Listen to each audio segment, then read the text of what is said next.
اکثر اس طرح سے بھی رقص فغاں ہوتا ہے۔ رات کے شہر کے نیلگوں اندھیرے میں دور کہیں ایک سریلی دلدوز پاٹدار آواز بلند ہوتی ہے، کبھی ہم میں تم میں بھی راہ تھی، تمہیں یاد ہو اجی کہ نہ یاد ہو۔ رفتہ رفتہ یہ صدا دور ہوتی ہے اور نجم میاں اپنے خوبصورت گھر کی آرام دہ خاک گاہ میں پلنگ پر کروٹ بدل لیتے ہیں اور چپ چاپ پڑے دیوار کو تکتے رہتے ہیں۔ نجم میاں کی چہیتی بیوی رقیہ بچے کے رنگین گجراتی پنگوڑی کی ڈوری پر ہاتھ رکھے رکھے سو جاتی ہے۔ کلاک کی ہری سطح پر سفید سوئی آگے سرکتی رہتی ہے، رات یوں ہی گزر جائے گی۔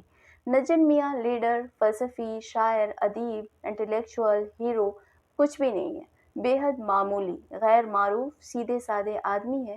مگر کیا ایک سیدھا سادہ آدمی زندگی کی ناقابل فہم بھول بھلیاں پر غور نہیں کر سکتا؟ نجم میاں ایک مرنجا مرنج انسان ہے۔ ان کا اصلی نام جان کر کیا کیجیے گا؟ 18 برس سے ممبئی میں ملازم ہے، ماموں کی بیٹی سے بیاہ ہوا ہے، 3 بچے ہیں، بڑا لڑکا علی گڑھ میں پڑھ رہا ہے، مجلی لڑکی میٹرک میں ہے، چھوٹا بچہ ابھی شیر خوار ہے۔ نجم میاں کا بقیہ کنبہ وطن یعنی شمالی ہند میں رہتا ہے۔ 2 سال میں ایک بار جا کر وہ سب سے مل آتے ہیں، زندگی آرام سے کٹ رہی ہے۔ نجم میاں ان لاکھوں انسانوں میں سے ہیں جو صبح کو بسوں اور لوکل ٹرینوں میں بیٹھے دفتر جاتے نظر آتے ہیں، شام کو سنیما دیکھ لیتے ہیں اور اتوار کے روز بیوی بچوں کے ساتھ آرے کالونی کی سیر کراتے ہیں۔ نجم میاں کی زندگی کی کہانی میں کوئی خاص بات نہیں۔ نجم میاں جب آج سے 21 سال پہلے علی گڑھ میں پڑھتے تھے تو ایک بار گرمیوں کی چھٹیاں گزارنے اپنے ماموں کے ہاں رائے بریلی چلے گئے۔ ماموں کے لڑکی رقیہ سے ان کی ٹھیکڑے کی مانگ تھی اور وہ ان سے پردہ کرتی تھی۔ نجم میاں اس رشتے سے بہت خوش تھے اور آج بھی خوش ہیں، اور وہ 20 سال کی رفیق اس کھڑکی کے نیچے بستر پر لیٹی غنودگی کے عالم میں بچے کا گجراتی پالنا جھلا رہی ہے۔ باہر ناریل کے پتے سرسرا رہے ہیں، دیوالی آنے والی ہے، محلے کے بچے ایٹم بم چلاتے چلاتے تھک کر اپنے اپنے گھروں میں سو چکے ہیں۔ رات بڑی سنسان ہے، اتنے بڑے بھیانک پرچھائیوں کے شہر کو سانپ سونگھ گیا۔ نجم میاں کے ماموں کی کوٹھی رائے بریلی کی سول لائنز میں تھی۔ ماموں سب جج تھے اور حال ہی میں تبدیل ہو کر لکھیم پور کھیری سے رائے بریلی آئے تھے۔ رقیہ نے پردہ کر کے بور کر رکھا تھا اور ماموں کے باقی بچے خرد سال تھے۔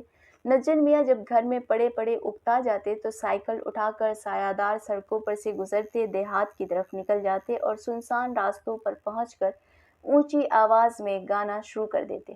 انہیں موسیقی کی دھت تھی، علی گڑھ کی نمائش میں اکثر لاؤڈ اسپیکر پر گایا کرتے تھے، کلاسیکل میوزک بھی سیکھ رکھی تھی۔ ایک روز نجم میاں اسی طرح سائیکل پر ہوا خوری کرتے بشاش تروتازہ شہر سے بہت دور آموں کے باغ میں پہنچ گئے۔ بادل گھر آئے تھے اور بارش آنے والی تھی۔ نجم میاں سائیکل سے اتر کر سستانے کے لیے باغ کی سمت بڑھے۔ وہاں انہیں ایک پرانی باولی نظر آئی۔ باولی کی منڈیر پر ایک بشتی چپ چاپ اکڑو بیٹھا چلم پی رہا تھا۔ نزدیک ہی برگد کے نیچے کسی فقیر کا تکیہ تھا اور ایک بزرگ کھاٹ پر بیٹھے کبوتروں کو دانہ ڈال رہے تھے۔ کچھ فاصلے پر نیا پختہ کنواں تھا اور رہٹ چل رہا تھا۔ باولی کے قریب پہنچ کر نجم میاں نے ارادہ کیا کہ بشتی سے ایک کٹورا پانی مانگے کہ اچانک آم کے جھنڈ میں سے کوئل کی کوک جیسی ایک آواز بلند ہوئی اور رامپوری چاقو کی طرح سیدھی ان کے دل میں اترتی چلی گئی۔ اور وہ گیت بھی کیا تھا، دقیانوسی: چھا رہی ہے کالی گھٹا اجی ہاں، چھا رہی ہے کالی گھٹا جیا مورا لہرائے ہے۔ نجم میاں نے مبہوت ہو کر چاروں طرف دیکھا۔ سوتے سوتے بھیگے بھیگے سناٹے میں باغ کے پتے پتے کو نیند آ رہی تھی۔ نجم میاں نے آہستہ آہستہ چلنا شروع کیا جدھر سے گیت کی آواز بلند ہو رہی تھی۔ باولی اور پگڈنڈی کے درمیان ایک ہری بھری کھائی سی تھی جس میں چولائی کے پودے اگ آئے تھے۔ کھائی کی دوسری طرف سنسان کچی سڑک کے کنارے ایک بھورا مکان کھڑا تھا۔ مکان کے پچھواڑی کی دیوار سڑک کے رخ پر تھی۔ اس دیوار میں کائی لگے پرنالوں کے درمیان 4 ہرے روشن دان نظر آ رہے تھے۔ باہر سے صرف یہ روشن دان ہی دکھائی دیتے تھے۔ جس طرح ہمیں کبھی نہیں معلوم ہو سکتا کہ دوسرے انسانوں کی زندگیوں کے اندر کیا کچھ گزرتا رہتا ہے۔ گیت اسی روشن دانوں والے کمرے میں گایا جا رہا تھا۔ کمرے کی کھڑکی اور دروازہ پہلو میں ایک شکستہ چبوترے پر کھلتا تھا۔ دروازے پر چک پڑی تھی، چبوترے کے برابر آنگن کی اونچی دیوار تھی اور ڈیوڑی۔ ذرا فاصلے پر احاطے کے کچے نم صحن کے ایک کونے میں شاگرد پیشہ تھا۔ اس کے صحن کی دیوار پر باہر ایک مشت کھوٹی پر ٹنگی تھی۔ دروازے پر ٹاٹ کا پردہ پڑا تھا۔ صحن کے اندر بٹول کے نارنگیوں کا پیڑ کھڑا تھا، احاطے کے پیچھے آم کا گھنا باغ۔ گیت دفتن تھم گیا۔ چند لہجوں کے بعد گانے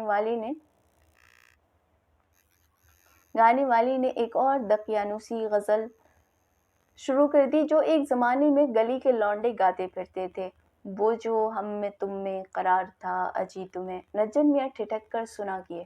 گھٹائیں جھوم کر اٹھیں اور جھماجھم میں برسنا شروع ہو گیا۔ نجن میاں گھبرا کر ایک چھتنار درخت کے نیچے ہو لیے۔ سنو ذکر ہے کئی سال کا، حق اللہ۔ درگاہ کی طرف سے ایک جگر پاش نعرہ بلند ہوا۔ نجن میاں نے چونک کر اس طرف دیکھا اور پھر بھورے مکان کی طرف متوجہ ہو گئے۔ کبھی ہم میں تم میں بھی چاہ تھی، کبھی ہم میں تم میں بھی راہ تھی۔ بھورا مکان، ہرے روشندان، آندھی آنکھوں کے ایسے بٹول کے نارنگیوں کا پیڑ، آم کے جھنڈ، باولی اور تکیا اور برگد، سب ایک ناقابل برداشت نحوست، ویرانی اور الم کی دھند میں لیٹے پانی میں بھیگا کیے۔ کبھی ہم بھی تم بھی تھے۔ بارش کا زور ذرا کم ہوا۔ نجن میاں سر جھکائے سائیکل کی طرف بڑھے اور سول لائنز روانہ ہو گئے۔ رات بھر وہ آواز نجن میاں کے حواس پر چھائی رہی۔ دوسرے روز دوپہر کو انہوں نے پھر اس گاؤں کا رخ کیا۔ آدھے راستے میں انہیں بارش نے آن لیا۔ نجن میاں بھیگتے بھاگتے باولی پر پہنچے۔ سامنے مکان خاموش پڑا تھا۔ نہ بشتی، نہ کبوتر والے بزرگ، نہ وہ اللوہی کی آواز۔ ہو کا عالم طاری تھا۔ میاں پسینہ پسینہ ہو گئے۔ اب ان پر انکشاف ہوا کہ وہ اس آواز پر عاشق ہو گئے ہیں۔ مغنیہ کون ہے، اس سے ان کو کوئی غرض نہ تھی۔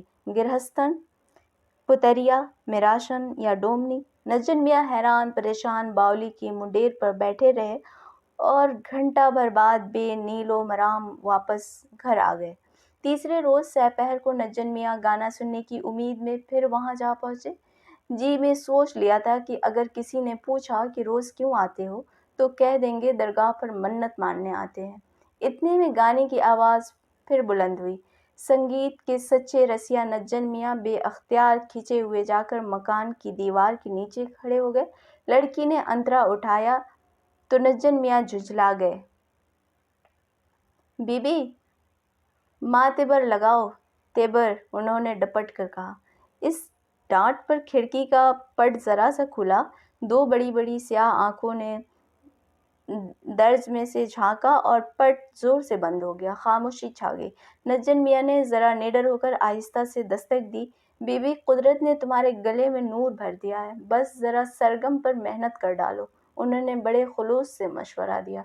کوئی جواب نہیں ملا۔ نجن میاں چند منٹ تک دیوار کے نیچے کھڑے رہے، پھر باولی کی سمت چل پڑے۔ ایک بار پلٹ کر دیکھا، کھڑکی بدستور بند تھی۔ ٹاٹ کا پردہ اٹھا کر بشتی شاگرد پیشے سے نکلا اور باولی پر آ کر ڈول بھرنے میں مصروف ہو گیا۔ سلام علیکم، نجن میاں نے کہا۔ وعلیکم السلام، بشتی نے جواب دیا۔ اس کی دونوں ہتھیلیاں اور ساری انگلیاں زخمی تھیں اور زخم بہت بھیانک معلوم ہو رہے تھے۔ تمہارے ہاتھوں کو کیا ہو گیا ہے میاں بشتی؟ نجن میاں نے سگریٹ جلاتے ہوئے پوچھا۔ قریب کے کنویں کا پانی شرر شرر کرتا شفاف نالیوں میں سے گزر کر باغ میں جا رہا تھا۔ ساری عمر رسے کی رگڑ لگتی رہی ہے میاں، بشتی نے چرخی پر سے رسہ کھینچ کر ڈول باہر نکالتے ہوئے بے نیازی سے جواب دیا اور پھر اپنے دونوں ہاتھوں کو غور سے دیکھا، گویا پہلی بار اپنے زخم اسے نظر آئے ہوں۔ اس کے بعد اس نے نجن میاں پر نظر ڈالی۔ میاں، آپ تو کل پرسوں بھی ادھر آئے تھے، کیا کام ہے؟ کچھ نہیں، میں نے سنا تھا یہ یہاں درگاہ پر ایک شاہ صاحب رہتے ہیں۔ ہاں ہاں، حاجی کبوتر شاہ، وہ سامنے بیٹھے ہیں چھپر تلے، چلے جائیے۔ مگر آج کون دن ہے؟ جمعرات۔ وہ آج کسی سے بولتے چالتے نہیں، افطار کے بعد سیدھے مراقبے میں چلے جائیں گے۔ بشتی نے مشق بھری اسے پھرتی سے پیٹھ پر لادا اور سیڑھیاں اترنے لگا۔ نجن میاں کی ہمت نہ بڑھی کہ اس مکان کے باسیوں کا کچھ اتا پتہ لگا سکیں۔ بشتی بھورے مکان کی طرف بڑھ گیا۔ نجن میاں جھجلاتے ہوئے تکیے کی طرف بڑھے۔ شاہ صاحب منڈیر پر بیٹھے تسبیح پھیر رہے تھے۔ نجن میاں قریب جا کر بظاہر بڑی عقیدت سے سر جھکا کر بیٹھ گئے۔ شاہ صاحب تسبیح پھرایا کیے۔ نجن میاں عاجز آ کر کچھ دیر بعد گھر لوٹ آئے۔ چھٹیاں ختم ہونے والی تھیں۔ 2-3 روز بعد نجن میاں پھر آم کے باغ پہنچے۔ اس گاؤں کا نام کریم گنج تھا اور مکان کے نیچے جا کر سائیکل کی گھنٹی بجائی۔ کھڑکی ذرا سی کھلی اور پھر بند ہو گئی۔ عجیب بات تھی، کیا اس مکان میں بھوت رہتے تھے؟ کوئی آدمزاد نظر ہی نہیں آتا تھا۔ نجن میاں آخر علی گڑھ کے کھلنڈرے تھے۔ کھڑکی کے قریب جا کر کہا، بی بی ہم تمہاری آواز کے مرید ہیں، ایک گلاس پانی بھجوا دو۔ ادھر دروازے پر آ جائیے، اندر سے جواب ملا۔ نجن میاں گھوم کر دروازے پر پہنچے۔ کواڑ ذرا سا کھلا، مراد آبادی کٹورا سرکا کر باہر رکھ دیا گیا۔ نجن میاں ہاتھ تک کی جھلک نہ دیکھ سکے۔ پانی پی کر انہوں نے پوچھا، گھر میں اور کون کون رہتا ہے؟ اماں ابا ہیں، اور کون ہوتا؟ تمہارا نام کیا ہے بی بی؟ جمال آرا، ساتھ ہی تلخ سی ہنسی۔ گانا کس سے سیکھتی ہو؟ کسی سے بھی نہیں۔ مجھے گانا سکھانے کون آئے گا؟ گھر میں گرامو فون ہے؟ ہے، ٹوٹا پھوٹا اللہ مارا۔ تمہیں جو ریکارڈ چاہیے ہو بتا دو، میں لا دوں گا۔ کیا کیجیے گا ریکارڈ لا کر؟ تمہارے ابا کیا کرتے ہیں؟ ابا ججی میں منصرم تھے، فالج گر گیا، کھاٹ پر پڑے ہیں۔ بہن بھائی؟ 2 بھائی تھے، خدا گنج گئے۔ بہن کوئی نہیں، بس میں ہی ہوں اللہ ماری۔ اس ویرانے میں کون جوان لڑکی اپنی زندگی سے نالا نہ ہوگی؟ نجن میاں نے دل میں سوچا۔ بارش گھری کھڑی تھی۔ وہ لڑکی کو خدا حافظ کہہ کر اس کے چہرے کی ذرا سی جھلک بھی دیکھے بغیر جلدی سے سائیکل سنبھال کر گھر بھاگے۔ دوسرے روز لکھنؤ گئے اور امین آباد سے اپنی پسند کے چند ریکارڈ خرید کر واپس لائے۔ بریلی پہنچے، ریکارڈوں کا ڈبہ کیریئر میں باندھ کر پہنچے سیدھے کریم گنج۔ منصرم صاحب کے مکان کا دروازہ کھٹکھٹایا۔ دروازہ ذرا سا کھلا، چوڑیوں کی جھنکار سنائی دی۔ نجن میاں نے ریکارڈوں کا ڈبہ اندر سرکا دیا۔ جمال آرا بے حد ممنون معلوم ہوئی۔ نجن میاں کو ایسا لگا جیسے اس لڑکی کی آنکھوں میں آنسو آ گئے ہیں، کیونکہ جب وہ بولی تو اس کی آواز رودھی ہوئی تھی۔ شکریہ، اس نے کہا۔ تمہارے والدین کچھ کہیں گے تو نہیں؟ کچھ نہیں کہیں گے، جمال آرا نے بلا جھجک جواب دیا، اور نجن میاں کو ذرا تعجب ہوا۔ چند لمحوں تک خاموش رہنے کے بعد انہوں نے پوچھا، تم سخت پردہ کرتی ہو؟ جی ہاں، جمال آرا نے اسی رودھی ہوئی آواز میں جواب دیا۔ اب ایسا معلوم ہوا جیسے وہ چپکے چپکے رو رہی ہو۔ اچھا تو میں کنویں پر جا کر بیٹھتا ہوں، تم کچھ گاؤ، میں صرف تمہاری آواز سننا چاہتا ہوں۔ کیا گاؤں؟ جمال آرا نے فرمانبرداری سے پوچھا۔ جو دل چاہے، نجن میاں نے کہا اور سر جھکائے کنویں پہ چلے گئے۔ تجھے وہ سیر چمن مبارک، مگر یہ راز چمن بھی سن لے، کلی کلی خون ہو چکی تھی شگفت گل ہائے تر سے پہلے۔ لڑکی نے اس طرح اچانک گانا شروع کر دیا جیسے گراموفون ریکارڈ پر سوئی رکھ دی جائے۔ برگد تلے کبوتر شاہ آنکھیں بند کر کے جھومنے لگے۔ ان کے 2 دیہاتی مرید چولہے پر ان کے افطار کے لیے زردہ تیار کرنے میں مصروف تھے، کیونکہ کبوتر شاہ سال کے 12 مہینے روزہ رکھتے تھے۔ برسات کی بھیگی فضا میں بھیگا بھیگا دھواں اوپر اٹھتا رہا۔ بشتی نے اپنے دروازے سے سر نکالا اور پھر اندر غائب ہو گیا۔ باغ میں کوئل زور سے کوکی۔ جمال آرا کی آواز ہرے روشن دانوں والے کمرے سے بلند ہو کر سارے باغ میں پھیل گئی۔ کڑے کمان کے تیر ایسی آواز موسم برشگال کی دھندلی سیال آوازوں پر حاوی آ گئی۔ کہاں کہاں اڑ کے پہنچے شعلے، یہ ہوش کس کو، یہ کون جانے۔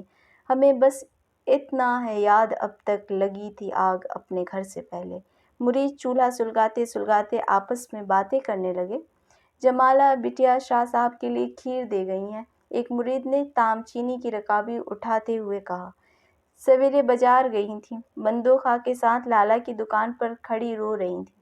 لالا نے ان کا طوق بھی مار لیا۔ دے سود پر سود، دے سود پر سود، اللہ کی شان ہے۔ ہاں چھجو بھائی، اللہ کی شان ہے۔ نجن میاں غور سے سننے لگے۔ وہ تو کہہ رہی تھی سخت پردے میں رہتی ہے، اور یہ لالا کی دکان اور سود کا کیا قصہ تھا؟ یہ نالہ کیوں ہے، یہ نغمہ کیوں ہے، یہ آہ کیسی، یہ واہ کیسی، یہ پوچھ لے آئینے کے دل سے، نہ پوچھ اپنے جگر سے پہلے۔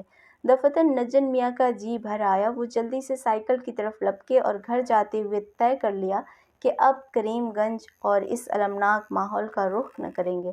آدمی کے لیے اپنی پریشانیاں ہی کیا کم ہیں جو پرائے دکھ بھی سمیٹ لیے جائیں، جانے کیا جھمیلا ہے کیا نہیں، مگر یہ آواز ہمیشہ یاد رہے گی۔